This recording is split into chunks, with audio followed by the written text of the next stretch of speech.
کو قیامت کے دن اللہ کے عرش کا سایہ ملے گا. ان خوش نصیبوں میں ایک خوش نصیب وہ بھی ہے جو تنہائی میں اللہ کو یاد کرے اور اس کی آنکھوں سے آنسو بہ جائے. ہاں، تنہائی میں رونے والا اللہ کو بڑا پسند ہے.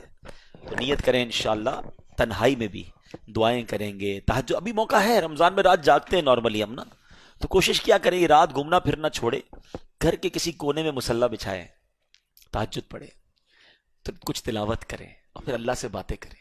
ہاں، یہ بڑا پیارا وقت ہوتا ہے، رمضان کی راتیں اور اللہ سے باتیں ہیں. یا اللہ میں پریشان ہوں، یا اللہ میں دکھی ہوں، اے اللہ بیمار ہوں، میرے بھائی کا مسئلہ ہے، بہن کا مسئلہ، کتنے مسئلے ہمارے، کسی کا کاروبار کا پرابلم، کسی کا اولاد کا مسئلہ. سب سے کہتے ہو، رب سے کیوں نہیں کہتے؟ اور یہ جو اکیلے میں باتیں ہیں نا اللہ سے، ہاں اس کا مزہ ہی اور ہے، اس کی فیلنگز ہی اور ہے. مجھے ایک بات بتاؤ، کبھی آپ جس کے پاس ماں ہے، خوش نصیب ہو جس کے پاس ماں ہے، جس کی ماں نہیں ہے اس سے پوچھو اس کو کتنا یاد آتی ہے. کبھی ایسا ہوا ہوگا زندگی میں کہ آپ پریشان ہوں گے کسی وجہ سے اور رات نیند نہ آ رہی ہو اور اپنی ماں کے پاس گئے ہوں گے کہ ماں جی بیمار ہوں، ماں جی پریشان ہوں، کاروبار کا پرابلم ہو گیا، فلاں چیز میں پھنس گیا ہوں. تو کیا ماں کروٹ بدل کر سو گئی تھی؟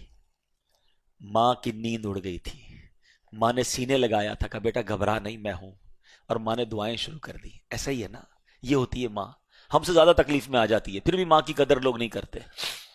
لیکن سچ بتاؤ، کبھی رات کو بستر سے اٹھ کر میں اس کی بارگاہ میں چلا جاؤں جو میری ماں سے بھی کئی گنا زیادہ چاہنے والا ہے ہیں، اور اس سے کہوں مولا پریشان ہوں، مولا تکلیف میں ہوں، بیماری میں ہوں، قرضے میں ہوں، مدینے جانا ہے، انتظام نہیں ہے، جو پرابلم ہے کہو نا اس سے.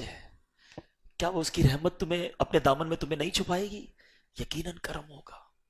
دل سے دعائیں کرنا سیکھو، اکیلے میں رب سے باتیں کرنا سیکھو، آنسو بہانا سیکھو. اس کا مزہ ہی اور ہے. ادھر ادھر دھکے کھاتے ہو نا، سارے دھکے ختم ہو جائیں گے اگر اللہ کی بارگاہ میں سر جھکا لو گے. اللہ کرے. میرے بے رب جملے ہیں، میں شاید صحیح بات بھی نہیں کر پا رہا، میں اپنی بس جو کیفیت ہے وہ بیان کر رہا ہوں. اللہ کرے اس سے کچھ آپ حاصل کر لیں اور ان چیزوں کو اڈاپٹ کریں. اس کا لطف بہت ہے.